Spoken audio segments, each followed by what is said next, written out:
Again, I'm so sorry. I won't Yes. be able to stay Stay long. I long. have medication that's due at 3 p.m. So Okay, so I need to get no going. questions, just update. Kamusta na si Tatay Digong po? Yes, okay. Just to give a brief summary, first thing when we sat down, the first thing he did was compliment my duster because I didn't have time. I was quite sick.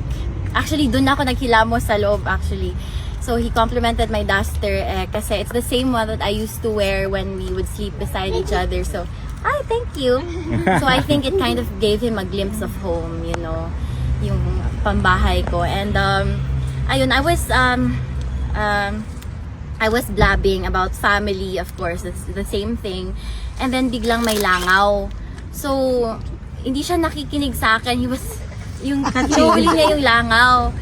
And then, sabi ko, "Hoy, are you listening to me?" Sabi niya, he was distracted today because of the fly, apparently.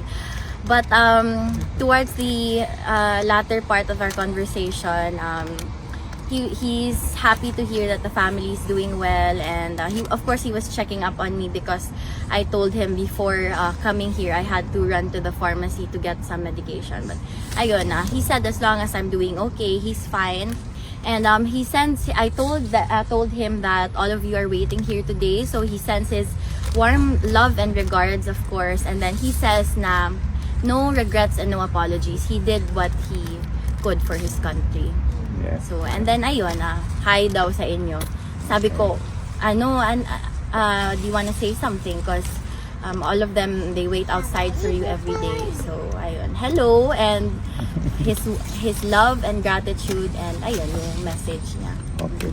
Now, can you accommodate the first timers at least for pictures? The first timers. Can we do it? Yeah. Oh, first timers. Go. And how is his health? Okay. His health is okay. He's eating. He ate before I visited, but I also brought him a few snacks again. This one. Yeah, Doritos. Okay. Okay, yan na ba yung picture mo? Okay, ready, set, go. You're very beautiful, my God. Kit, were you able to talk about Kadayawan? Yes, I was able to mention. Then sabi ko, malungkot yung Davao, walang prutas. Kasi wala ka. Then he laughed. Okay. Thank you, Kit. Thank you. Next.